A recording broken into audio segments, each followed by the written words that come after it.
Okay, I'm going to go ahead and get started, and please feel free to interrupt me should any of that change where you can no longer hear me. So hi, I'm Grace Morris. I'm InCHIP's Director of Research Training and Development. InCHIP is a research institute that is university-wide serving. So we work with faculty who do research primarily related to health, but with a particular emphasis on social and behavioral health. But we do a lot of collaborative research that kind of runs the gamut of that whole domain. So we're really here today to discuss the intricacies and expectations around what it means to be a research assistant while one is an undergrad, with a particular emphasis on kind of peeling away the undisclosed or unarticulated expectations that maybe aren't obvious to you should you be in the place where you're considering it. So one of the big things that I wanted to articulate right off the bat is that this takes a lot of bravery to actually seek out as an opportunity, and that it makes a lot of sense to be anxious about it. So I wanted to dispel any stigma associated with that right off the bat. So please feel free to be vulnerable in that sense, because I suspect the rest of us will have to be. Anyways, so I just want to quickly introduce our panel. If they would like to unmute and say hello, I'm going to arbitrarily pick Ryan because he got on here first. Sure. My name is Ryan Talbert. I am in the sociology department on the UConn Storrs campus. So I'm a medical sociologist by training, which just means I typically study social factors that predict people's health, more specifically the association between how extensions of racism, whether that be criminologically related or other factors, how these aspects of social life factor into people's health. Also really like working with students. I have an undergraduate research lab referred to as the Health Equity Lab, and that's me. So, Nah? Hi, everyone. Thank you for being here with us today. My name is Zhang. I am an assistant professor in human development and family sciences. I'm at the Stanford campus. I do research related to parenting interventions with a focus on utilizing mindfulness as a tool to promote parents' mental health and children's mental health. I direct my research lab called FRAME, Family Resilience and Mindfulness Empowerment Lab, and I work with undergraduate researchers as well. Thank you. Thanks, Steph. Let's go with Nate next. Hi, Nate Rickles, professor of pharmacy practice in the School of Pharmacy, also associate dean of admissions and student affairs. Have been an active researcher. Actually, Ryan, you and I have some similarities. I actually was trained by a medical sociologist, and my area is among several areas. Actually, it's medication adherence.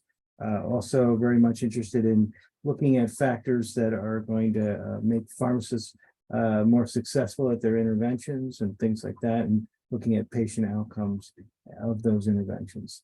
I'm very strongly interested in mental health services research. Wonderful, thank you. And lastly, Tricia.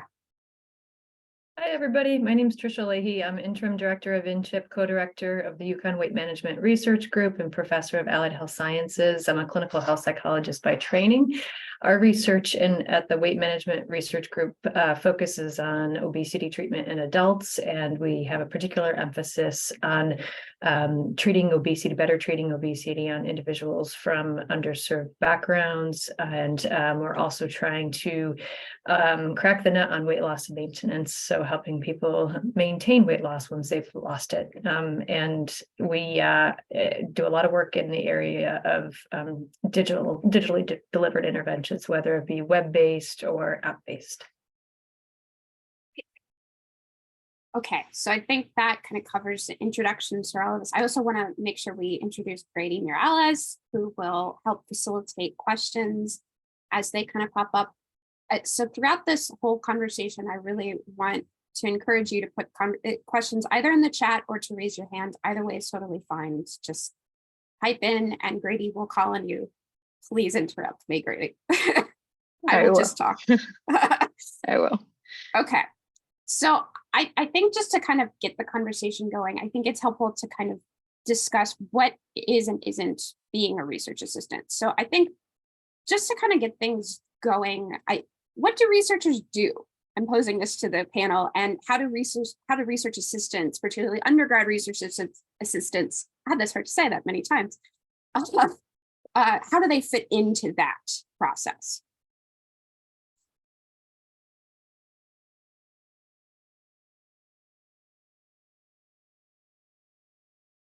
Well, I'll start off just because we have this moment of silence, I guess.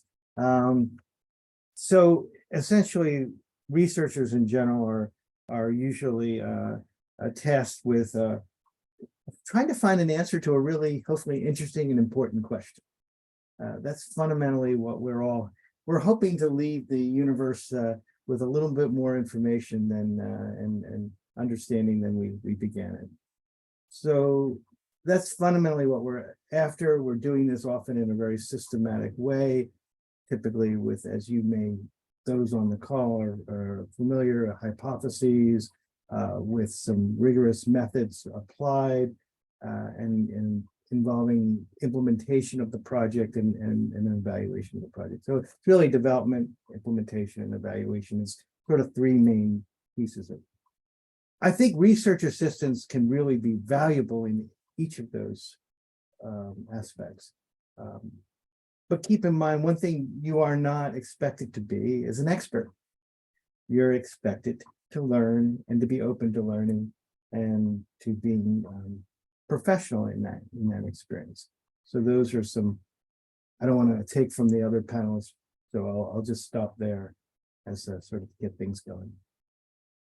Yeah, thanks, Nate. Just to add to what Nate has shared. So oftentimes research assistants in our lab are interested in, they're kind of thinking about, maybe graduate school. They're not sure how, whether they want to get involved in research. So it's a way of getting exposure. Sometimes they're thinking about medical school. So it can be the gamut.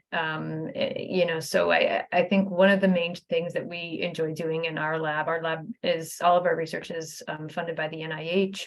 And so students are exposed to clinical trial methodology. They're also exposed to assessments in the area of biometrics and also clinical populations. They help to conduct, trained, of course, and then help to conduct assessments on our participants that are involved in our clinical trials. They can also get involved in intervention development. And sometimes that means things like app testing, listening in on our conversations in terms of what's the evidence base for behavior change as it relates to healthy eating and physical activity. And the other key thing that we really enjoy students and encourage students to do is to think about presenting their research and publishing. And so we have a lot of data in our lab, as that's hooked onto these clinical trials. We'll ask a lot of different questions about, mood and all sorts of things. So a lot of times our students will look at all of the measures we have and find something that's interesting. So we have a student recently that's interested in depression. And so that student wanted to see if depression changed as a result of obesity treatment. And he ended up presenting it at an international conference and actually publishing that. So it's a great way for students to not only just see if they're interested in research, they can dip their toe in the water, but if they do get super interested in research, they can, kind of follow that and go ahead and present and publish.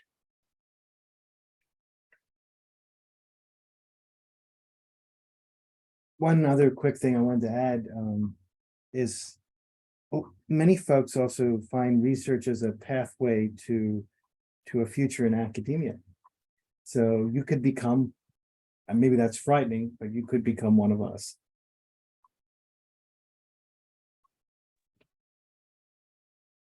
So to echo some of what's already been said, I think of this scholarly enterprise is learning how to develop a research question, some curiosity about the world.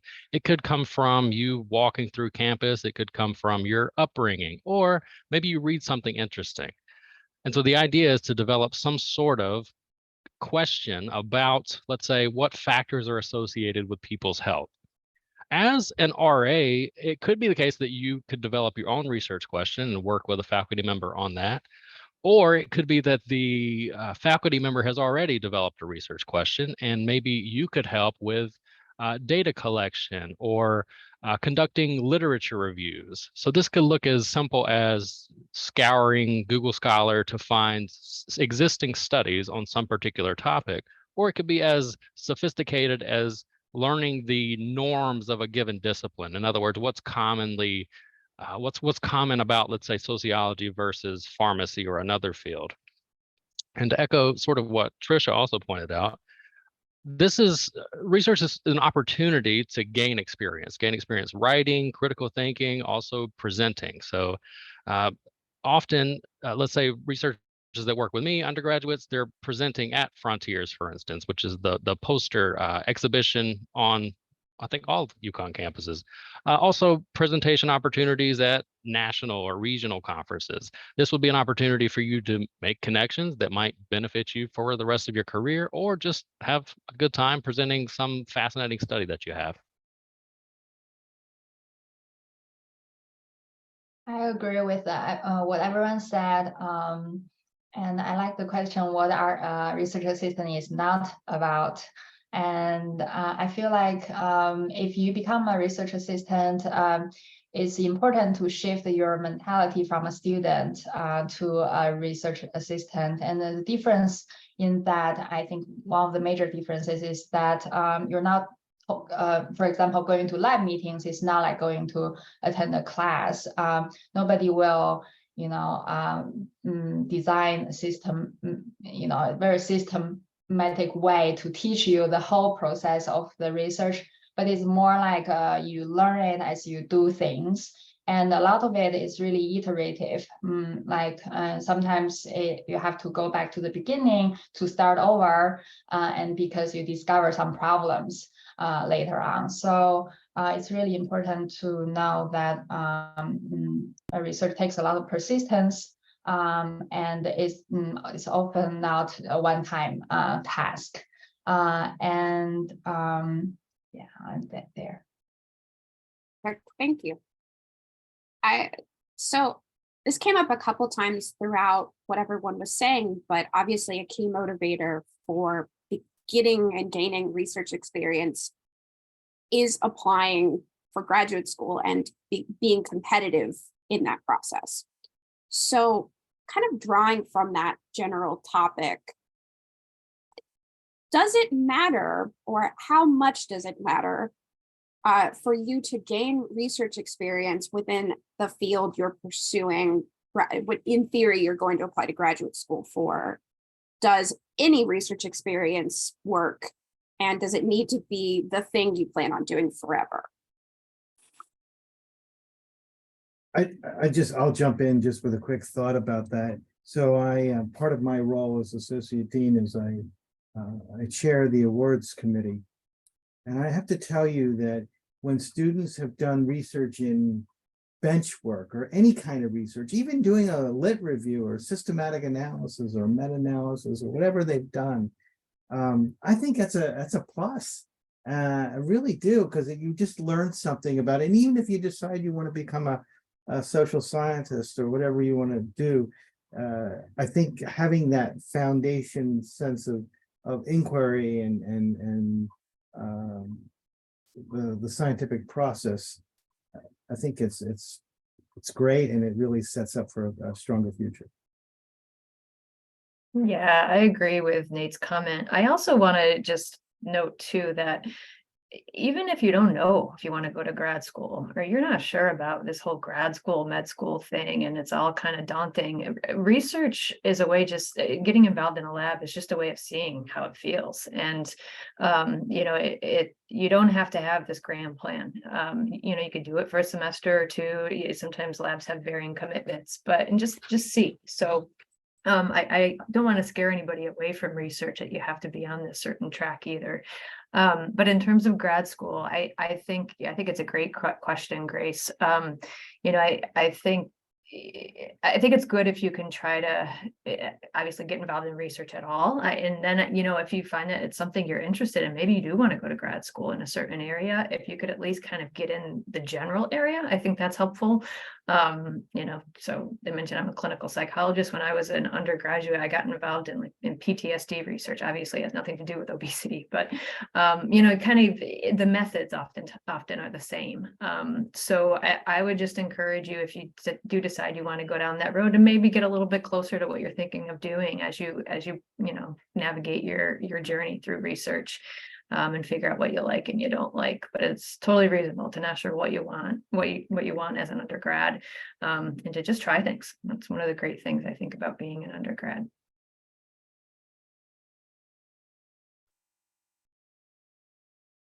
Yeah, I totally agree to that. Being open-minded, a lot of things you'll be surprised at what you find out about what your interests are, and really applying to graduate school. And so many factors go into it, and the success of it. Many of the factors are not under your control, but what was under your control is what you're interested in, and there must be some topics that you will find interesting in pursuing. When I was applying for graduate school, I really wanted to become a clinical psychologist, and I wanted to study mindfulness training interventions. And I couldn't get into clinical psychology, but I got into family science, and now I'm still doing mindfulness training, but just in a very relevant but different discipline, and I still love what I do, and so I felt like the journey sometimes teach us something that we didn't know about, and lead you to a new place that also has some beauty and fun in it.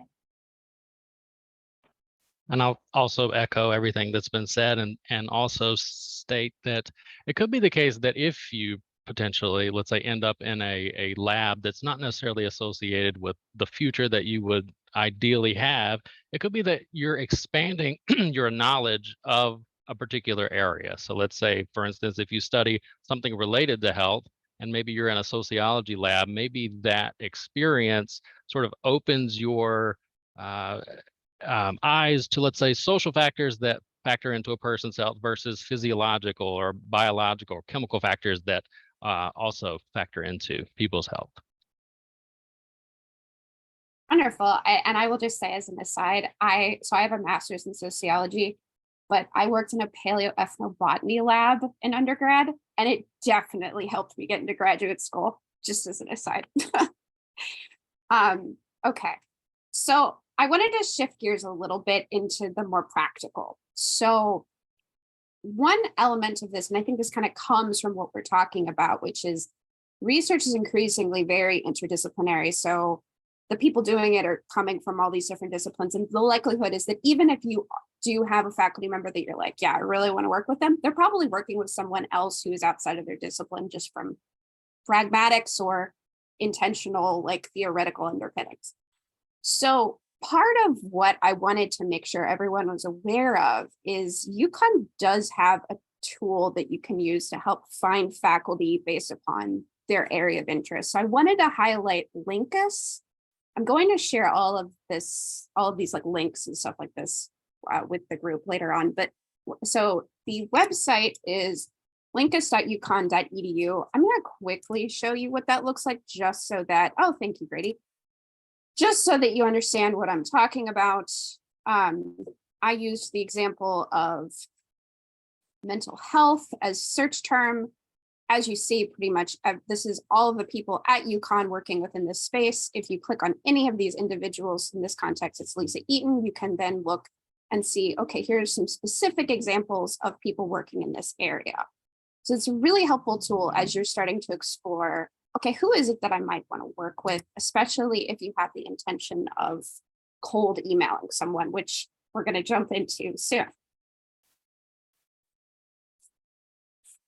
I think that there's a couple questions here that kind of emerge from this space. One of them for me is, so a lot of the folks that signed up for this workshop, and I assume who are here, are students at various campuses throughout the university. how do they go about approaching a faculty member at Storrs or UConn Health or Hartford or wherever? How does one go about that and making those connections so that they can then work closely with a faculty member, like working remotely, that kind of stuff? So I just want to hear everyone's thoughts on all of that.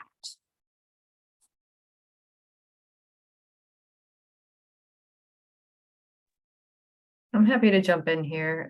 So with the pandemic, our lab actually went completely remote, and it was one of the, as we say, silver linings of the pandemic, and that we learned that by going remote, we're able to reduce barriers to our participants getting involved in clinical trials. So people don't need transportation. They don't have to think about childcare and expenses. Sometimes you can work on conventional work hours and still get involved in a clinical trial, which can it reduces barriers and also increases access to people who have fewer resources and from underrepresented backgrounds. So we are in actually pretty fully remote space now, and whereas before we were in person. And so we're really grateful for that piece of what came out of the pandemic. And our research assistants oftentimes, they'll have some, and again, our lab is in Hartford, we'll have some in-person work, especially as they're starting to train and learn about our procedures, but the majority is remote, and that can cut both ways. Some students prefer not to be remote, and that's absolutely fine. Some students find it to be really helpful to be remote and also get a research experience. So it's just about match, and that's how we navigate it. And our students who are involved in our lab tend to really enjoy the accessibility of remote. One thing I can tell you that's really interesting about remote piece. So for the last, I don't know, 3 or 4 summers, I've actually had pharmacy students from other universities, and we had some interesting collaborations that way. And one thing that's really neat is that it's brought in my other colleagues at other universities. So it's built the team, if you will, of, in particular with schools and colleges of pharmacy, where they don't have a lot of faculty expertise and they really are hungry to do a little bit of research. So why not kind of UConn partnering with those places and sharing the wealth, so to speak. And so I think if you are on another campus, like, for example, if you're trying to get to low-income population and you're, in Waterbury or whatnot, I mean, there may be opportunities with the colleagues on campus to see if there's ways that we can build synergies that we can actually improve access to some of our interventions.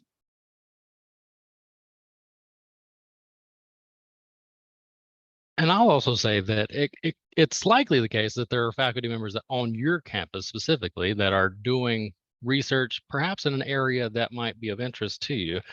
Additionally, if, for instance, you're doing research over the summer with faculty, folks are typically working from home anyways, so it's sort of is beneficial to be distant as opposed to, let's say, in proximity to Hartford or Storrs or Waterbury or something like that. The one thing I will, a pet peeve that I do have is that if you are going to be virtual, do show screen. We do like seeing your face. We do love seeing individuals in their spaces if it feels comfortable for you to do so. Just so you know, when you have those kind of remote relationships, try to show yourselves.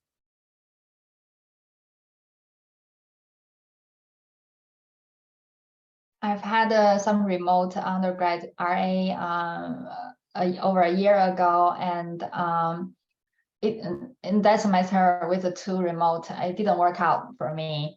And I think part of the reason why, maybe because during that time my lab was still just starting, very new, and maybe I didn't know what I was doing.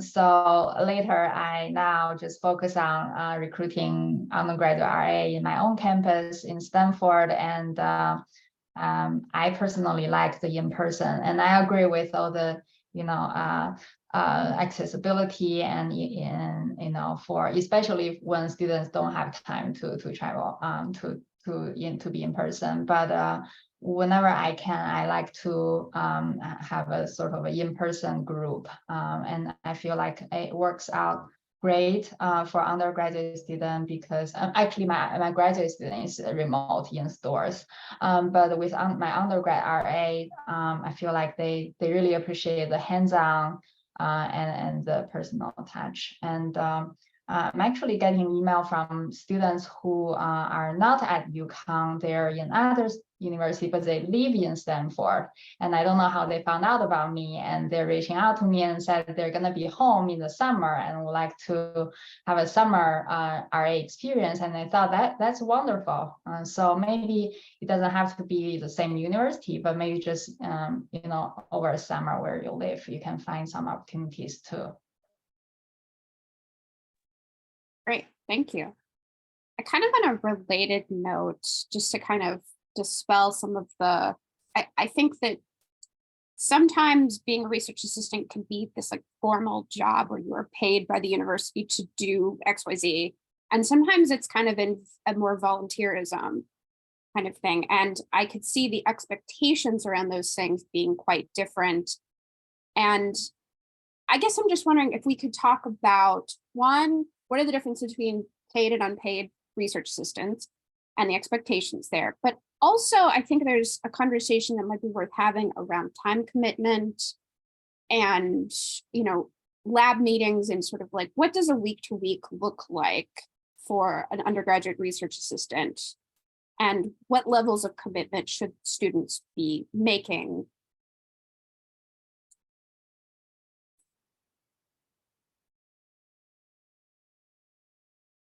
I think that's going to depend on a lot of things, right? And Grace, I imagine that's the spirit of your question. Yes.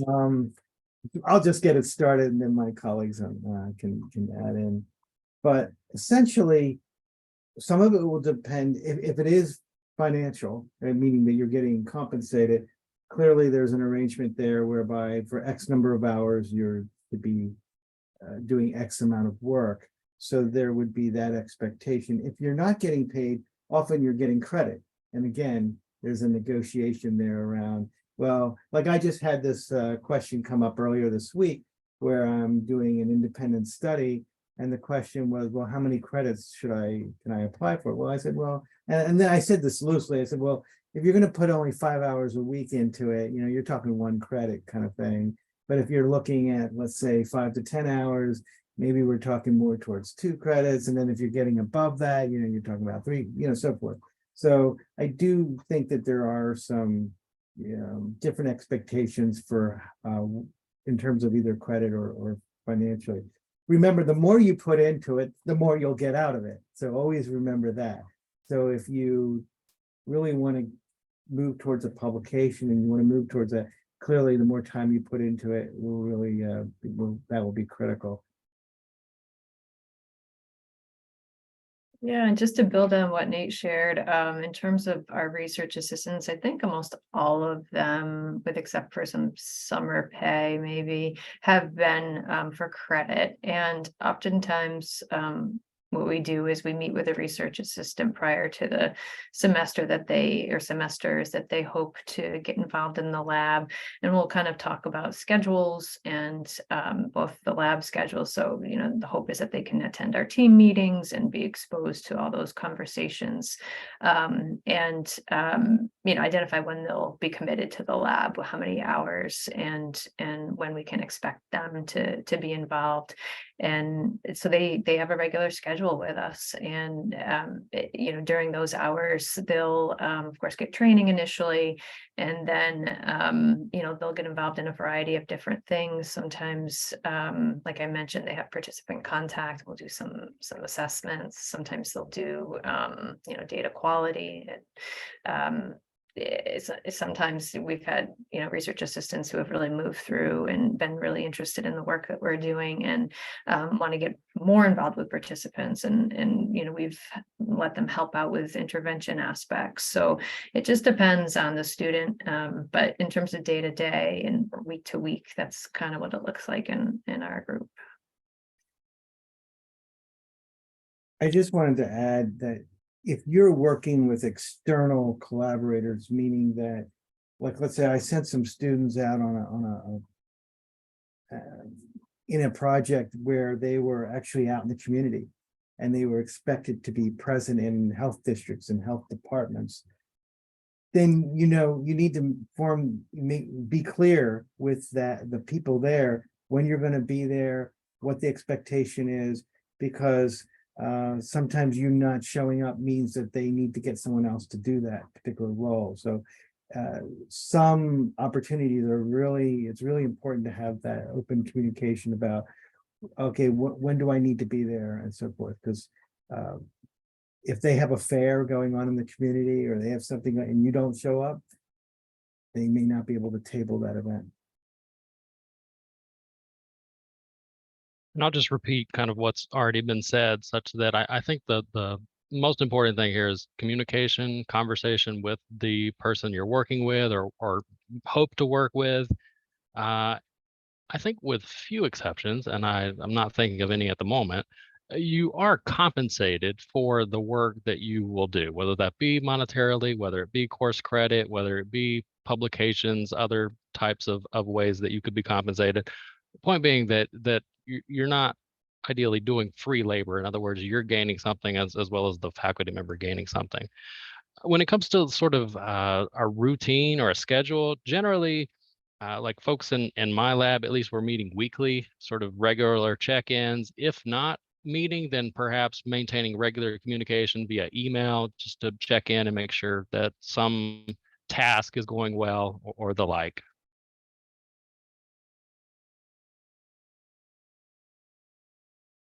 Yeah, I can emphasize and then really agree that communication is so important between you and the faculty member you're working with, and a lot of times that you as the research assistant, you need to take the initiative.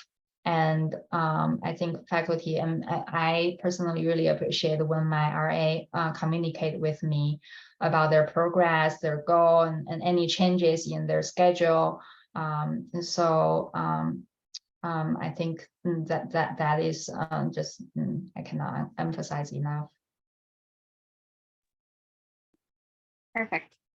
And I have such a great non sequitur now. So speaking of communication, we're going to shift to email etiquette, which is everyone's favorite topic.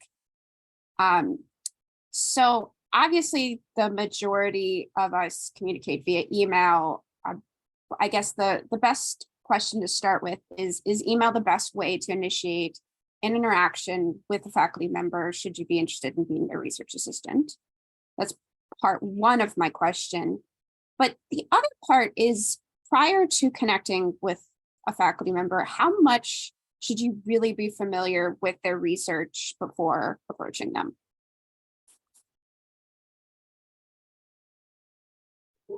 Yeah, I'll jump in. I mean, as far as email is an initial way of contacting a faculty member, I think that's a reasonable approach.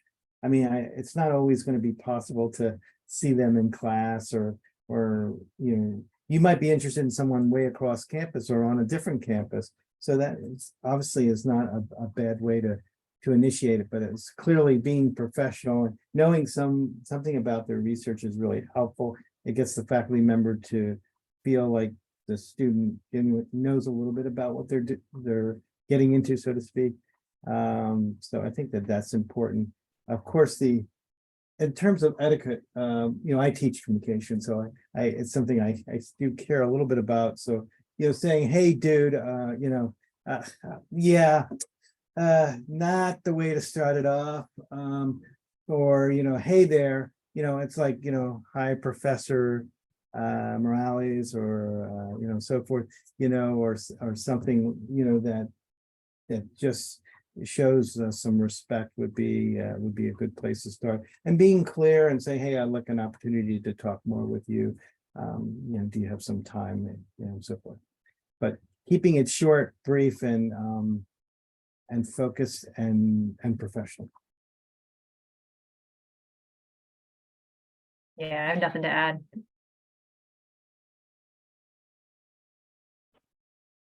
I also think that email is a fairly good strategy, particularly if you're on a different campus.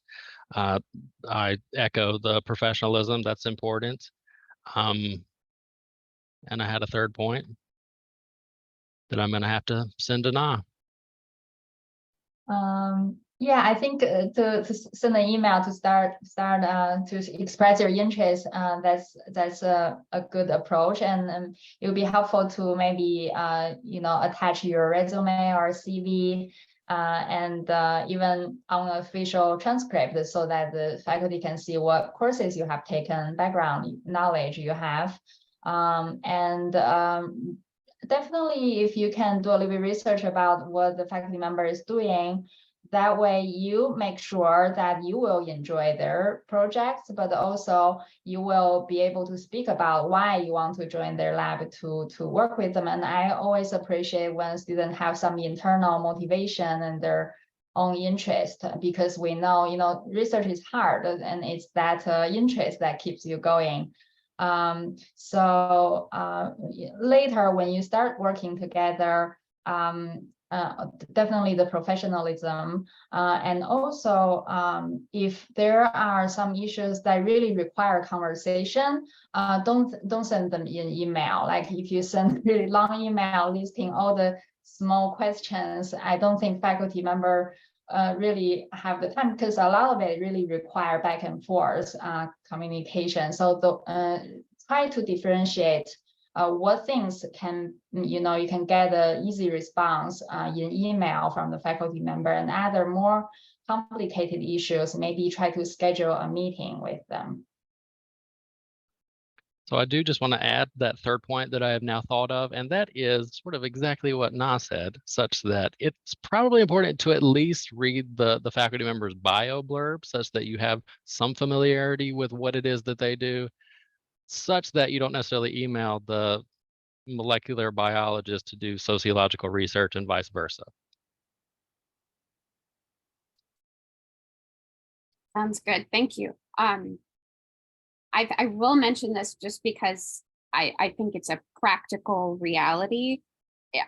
Honestly, there's a pretty strong likelihood that the first email you send may not go answered. It is really good to follow up, because we all get a lot of emails, more than I ever thought I would get, frankly. It's a lot. So I will just mention that as an aside.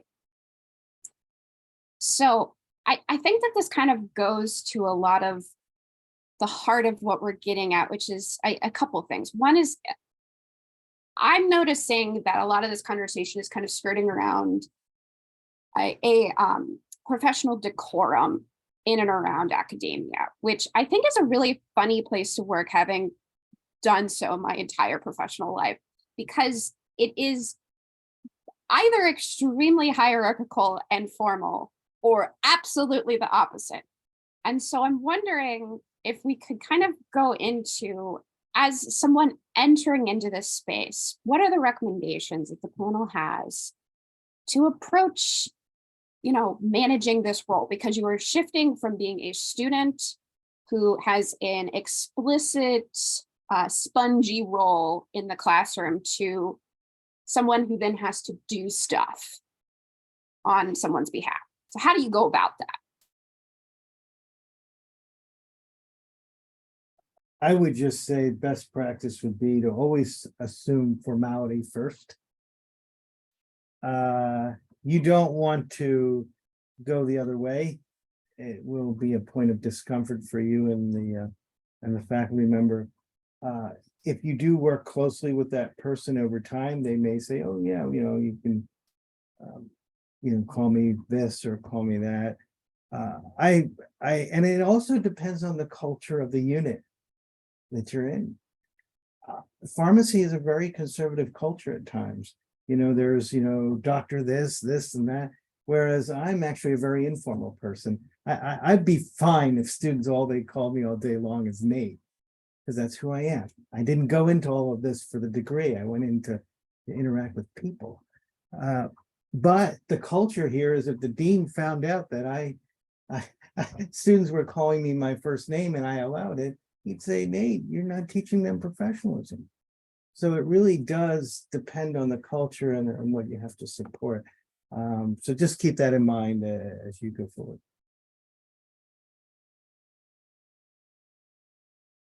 Yeah, I agree with what Nate said. I'm going to go a little off topic here because I do agree with what Nate said, but then you pinged me on a couple of thoughts related. So one thing in terms of commitment and timing, just some faculty members, their labs fill up quickly. I know we're in that boat. And so if you are interested in working in somebody's lab, I would suggest getting in touch with them at least the semester prior. So for instance, early summer for fall and fall for spring. And the other thing is too, some faculty members, because they do work closely with undergrads and they train them and they really want to help develop them and mentor them, they do ask for a year commitment, at least a year commitment in the lab. So just something for you all to keep in mind. It's great to think ahead, and it's also good to think about what level of commitment you're looking for. So that's what I have to say. We'll also point out that there is, as you all have probably learned, there is a sort of hidden curriculum. So to echo Nate's point, go with professional, and that's always a good strategy. And then you can always be corrected in the meantime. One example of like a hidden curriculum, at least for me, would be that while we might be taught to show up early for meetings because that shows promptness, it shows that you're respectful and the like, I think, again, just for me, I don't want to speak for everybody else, but if you show up, for instance, 15 minutes early for a meeting, it kind of works against sort of the regimented nature of this field, meaning show up on time. You don't necessarily have to be early.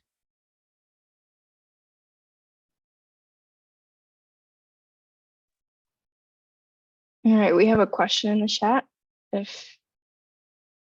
Yeah, okay. This is a question from Crystal. She's asking, how can we know professors' current research and if they recruit undergraduate students, if they're currently recruiting?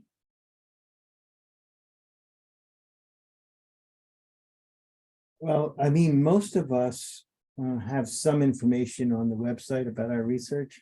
So if you look up our names, most often you'll find a little blurb about what we're interested in. And in terms of whether we're recruiting undergraduate students, I think that's just going to be a part of your initial email, because I don't know if folks on the panel actively say, oh, I'm now recruiting students and are updating that frequently. I suspect that that's not happening.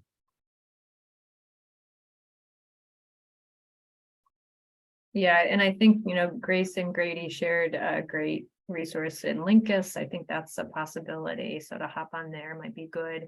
The other thing is just getting on Google, and just Googling obesity research UConn or whatever research you're interested in. And I just did it to see what would pop up, and we popped up. So that's good. I think it'll point you in the right direction anyway. So you can, just kind of Google whatever topic in UConn and see what happens, or if you're interested in a certain campus, I think you might have some luck with that too. Also, most of us have done a fair bit of research. So if you put any of our names into a Google search or whatever database, and you'll probably get a few manuscripts up. Tell you a little bit about some of us move around in different spots of our work, but you can get a general background on the person's interests. Yeah, and Google Scholar, many faculty members have their Google Scholar page, and you can see the list of their publications, and you can sort by year. and really pay attention to their first authored papers, because sometimes if they're just so-called out there, maybe it's their collaborative project, but not what they're primarily doing in their lab. But if usually if the faculty members are the leading author on the paper, it's definitely from their lab.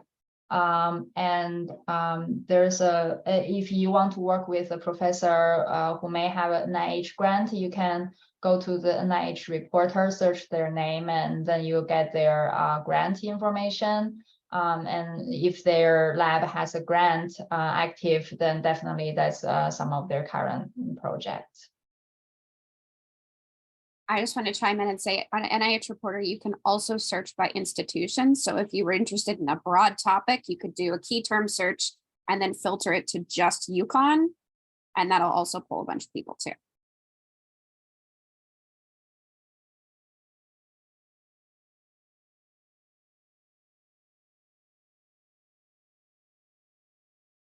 So we've been jumping around a lot. So I just want to focus us really quickly on some real practical stuff.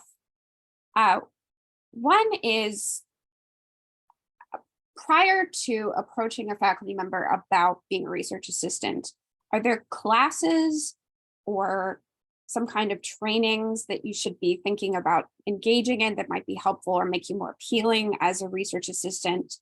And I'm also just going to bring this up because I think it's worth, because it gets thrown around a lot when students talk about it, is what is city training and how does that fit in to this whole process?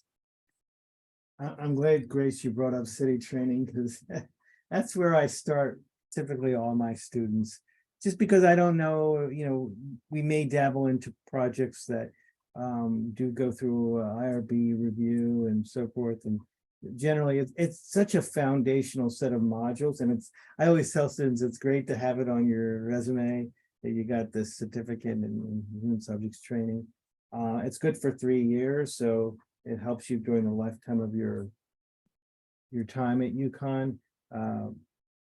And obviously it introduces you to key bioethical and, if it's patient research or it's animal research, those key considerations you need to think about in carrying out, ethical and appropriate work. So I think that's a great training to get. If you're really interested in, depends, if you're interested in mathematical modeling and really getting fancy, you might want to have a statistics background. If you're really interested in doing qualitative work, you may want to take a course in qualitative research methods, or you're taking a course in quantitative research methods. I don't know if I'd ever require a undergrad research student to have those courses. Certainly does make their experience flow a bit better. Yeah, I agree with Nate's recommendations in terms of courses. Research methods is often helpful, but not necessary. In terms of city training, yeah, Grace, thanks for mentioning that. I think that's really critical. I know in our lab, folks can't really get involved until they get city training. So oftentimes, like I mentioned, you will start communications in the summer, and there'll be some things that we hope that they might consider getting out of the way before fall, if they're willing, and then that way they can hit the ground running in the fall and just get the best research experience and not waste the first few days or whatever trying to just figure out city training. So that's a great suggestion. And for clinical trials, by the way, too, there's specialty training. So, that's another piece that people have to get out of the way before they can pass through the IRB.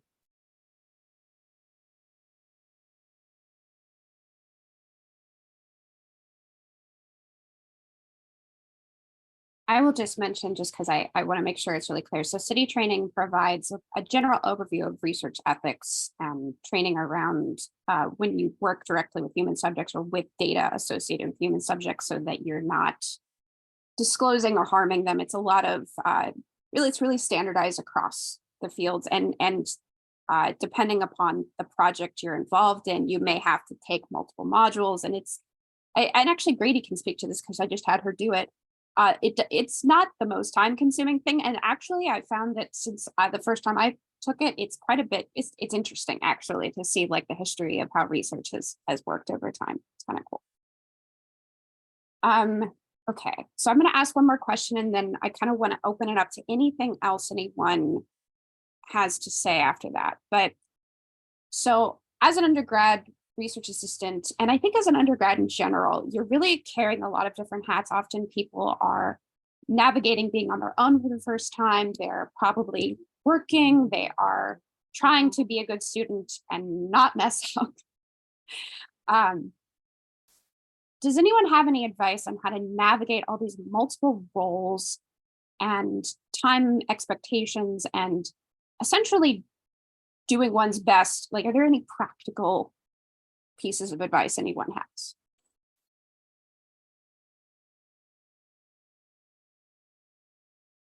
I find it really helpful when students share with me times where they will be, if you will, for a better word, offline, when they are not going to be available. That's really important because then I change my expectations of them during that period. So that's really important to share. I mean, hopefully weekly exams don't end up affecting your planning, but if you really are worried about that, maybe sharing those kinds of details might be useful. When you're out on vacation and so forth, as much information you can share about your schedule, the better, so that the whole lab, the whole research group can better plan. Yeah, I agree. I think that communication is critical because we're a team. Labs are teams, and people will, fill in where we know there's gaps and we can plan ahead a little bit. I think in terms of research assistants, and managing it all, undergrad, I mean, there's a lot going on. A lot of people have a lot going on during undergrad. And I think one thing I would think about, and I realize I just said, try different things. And that's true. I think it's important to try different things as an undergrad. I think that's what, that's where you are. I mean, you're trying to figure things out, right?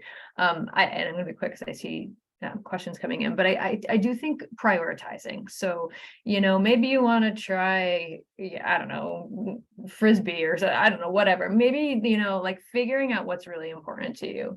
And maybe, don't join the Frisbee team, that time or whatever, but really prioritizing and thinking ahead, I think is what I would recommend, and kind of counting back. Okay, I want to go to grad school here, or, I want to make a decision about research by this time. So in order to do that, I gotta, and kind of, there's only so much we can do with our time. So I would identify priorities and figuring out like what's important for your future and dumping your time into those things.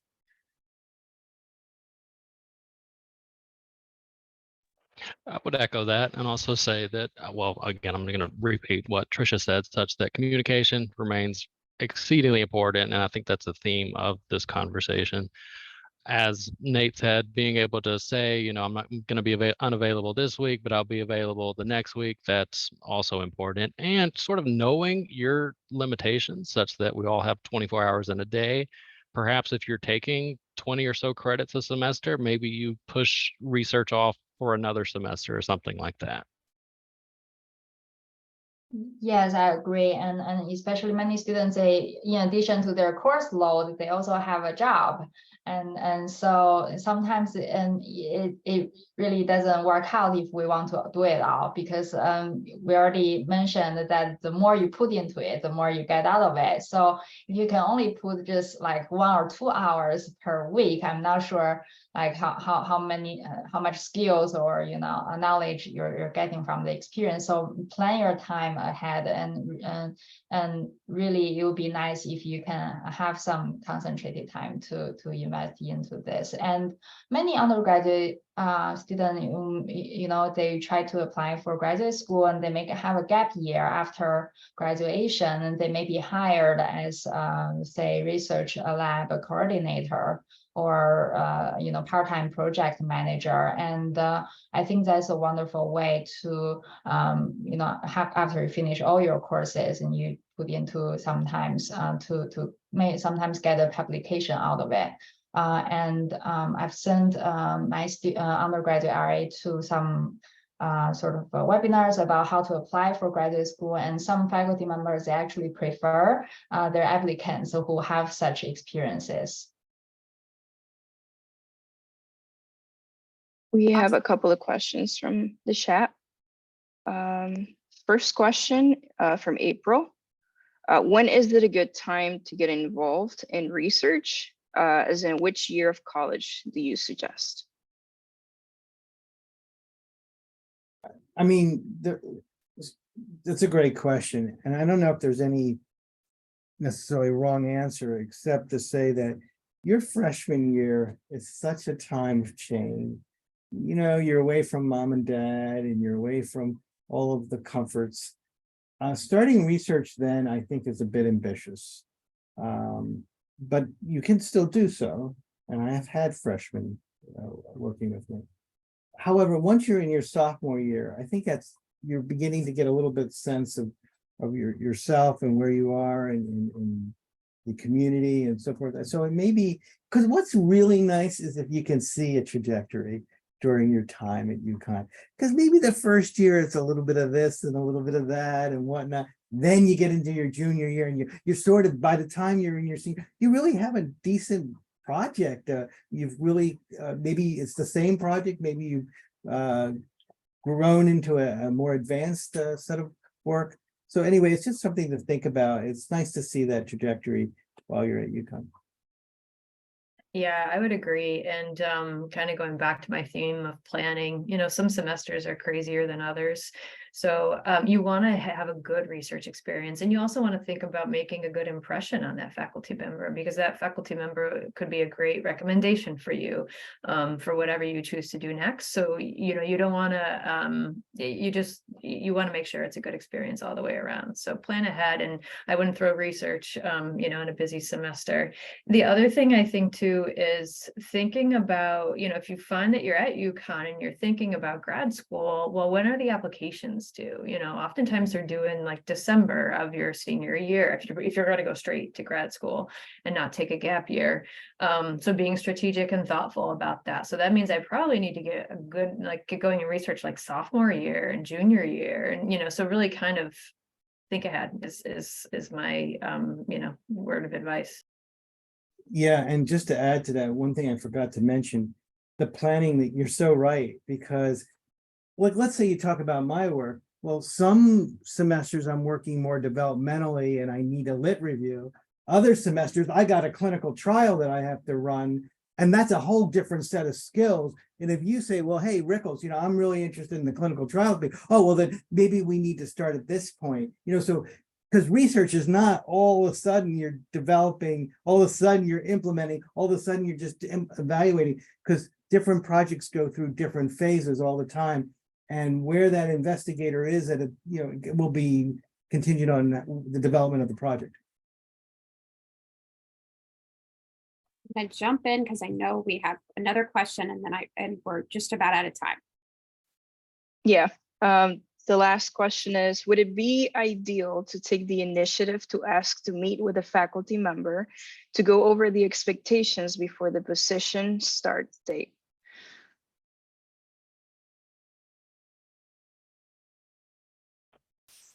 I would go with yes, that would be important. Although I imagine that the faculty members likely going to reach out to you as well to sort of set up that meeting if you've already like prearranged that you're going to work with that faculty member. But if they don't, certainly take initiative, reach out and talk about expectations. Thank you. Wonderful. I think we covered a lot of ground here. I want to just highlight one thing before we duck out, and that is that for those of you, as you're starting to think about like, okay, I know I want to write an email to a faculty member and approach them. One of the new services that we're starting to offer at InCHIP is we will review those emails if you need feedback, because frankly, I wish someone had done that for me. It probably would have helped. So please feel free. I'm going to send an email after this that'll give some more information and a number of resources that are kind of available to students across UConn, but I just wanted to mention that So as you're writing those emails, please feel free to email Grady those, and she will work with you to craft that narrative so that, frankly, your email gets read, because we write a lot of emails to faculty, so we know how to do this. So I really want to say thanks so much to our panelists. This was really great. I think we had a really rich conversation in this space, and thanks so much for everybody for coming. I will stick around in case anyone has other questions. But otherwise, thanks so much. Before we end, Grace, I just want to say big thanks to you and Grady for spearheading this. This was a fantastic conversation, and I know we're all very excited to get undergraduates involved in research. So thank you for taking this initiative. And, I hope folks reach out, and, it can be a really transformative experience for undergrads. So thank you. Thanks, Tricia. Ditto. Well